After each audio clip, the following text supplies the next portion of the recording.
Nanay is here.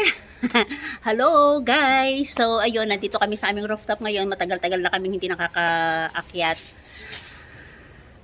Wednesday, holiday namin ngayon. Nagkasabay kami nila kay pumunta rito sa mag day off. So ayan, nag-aayos siya ng aming mga tanim dito sa taas. Ayun, ang daming mga nagunting, natanggal. So nagtritrim siya ngayon ng aming mga halaman. Ito ang aming gazebo. Okay?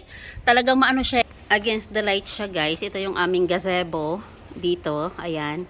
Magulo pa siya kasi matagal na kami actually hindi nakakaakyat. Galing kami sa pagwo-walking. Guys, isa ito sa tourist spot.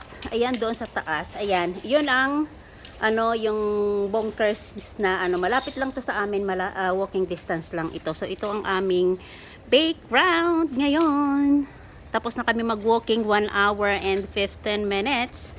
So ito ang aming aayusin ngayon. Ayan, may mga patapon pa kaming lamesa. Hindi namin matapon-tapon, guys, kasi nga sa haba ng oras ang aming trabaho. So pagdating namin dito ay tulog na talaga.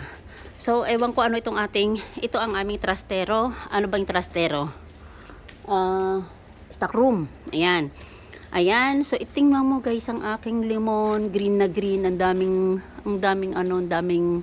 bunga. Ayan. Ayan, daming bunga ng aming ngayon. So ito ngayon, guys, pakita ko sa inyong aming area dito sa Barcelona. Nandito kami sa syudad actually. So, tara na, visit na kayo dito sa amin. So, ayun na, guys. Ito nga yung sinasabi ko sa inyo. Sana sa Pilipinas magkaroon din tayo ng ganito, no? Hindi sa mga bulsa lang ng mga mayayamang tao napupunta ang ating pera. Ayun, may outdoor kaming escalator dito. Sa labas ito ng daan.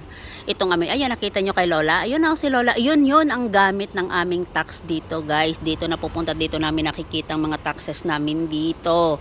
Ayan, hindi sa bulsa ng ating mga politiko. Hello sa inyo.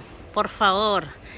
So ayan, mainit na kami ngayon dito. May araw kami, pumipislit ang araw namin dito, pero malamig.